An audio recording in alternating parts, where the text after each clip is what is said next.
Today I wanted to just go over a question that I get a lot, which is whether I use Bast fiber or Hurd for making paper with.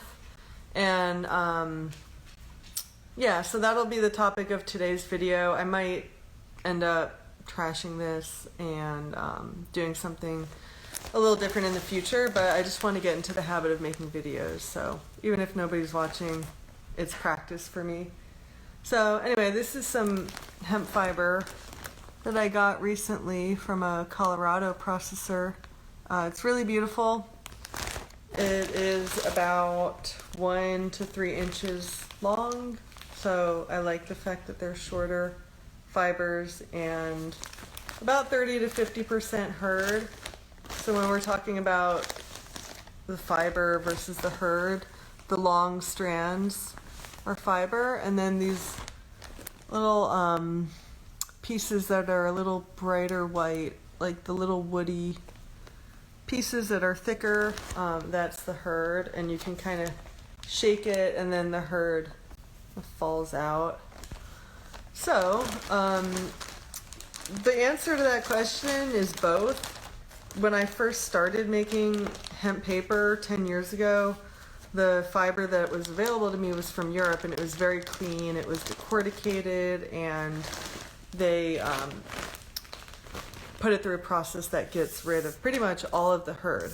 So that paper was like, this is like a really old sheet of paper. It might even be from 10 years ago, but I can tell it's pretty much all Bast fiber because it's really smooth, it's thin, and really, really strong.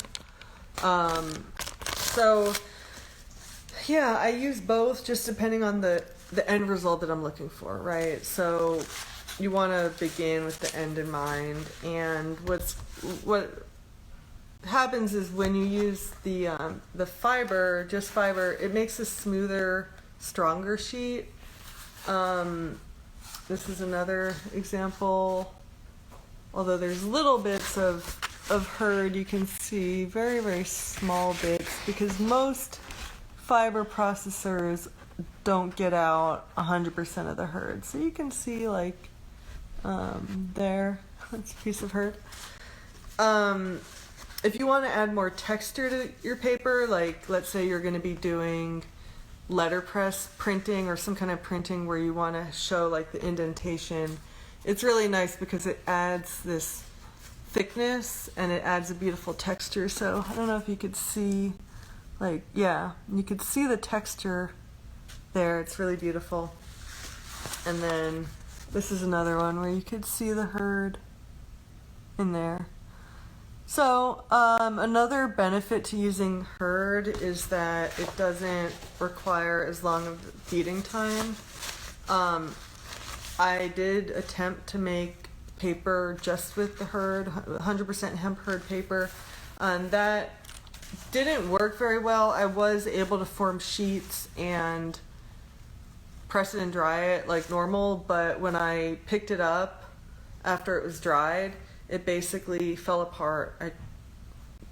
I went to try to fold it because that's a good test of the strength, and it broke right apart instead of folding.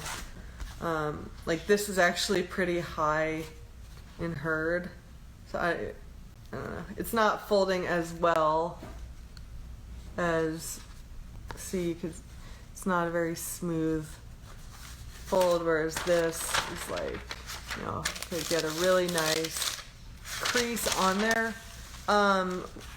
And also for beating times, like they're the short fiber, so it takes a lot less time to beat. So it is nice to add to other fibers, and also it reduces drainage time and helps even out the formation of the paper. So if you accidentally overbeat a fiber, it'll have a really long drainage time, meaning like after you've pulled the sheet of paper, you know, it just drains really, really slowly. And the longer it takes, the more chances there are for it to kind of not form as well as you want it to. So that's another trick that I use, is to reduce drainage time at Hurd.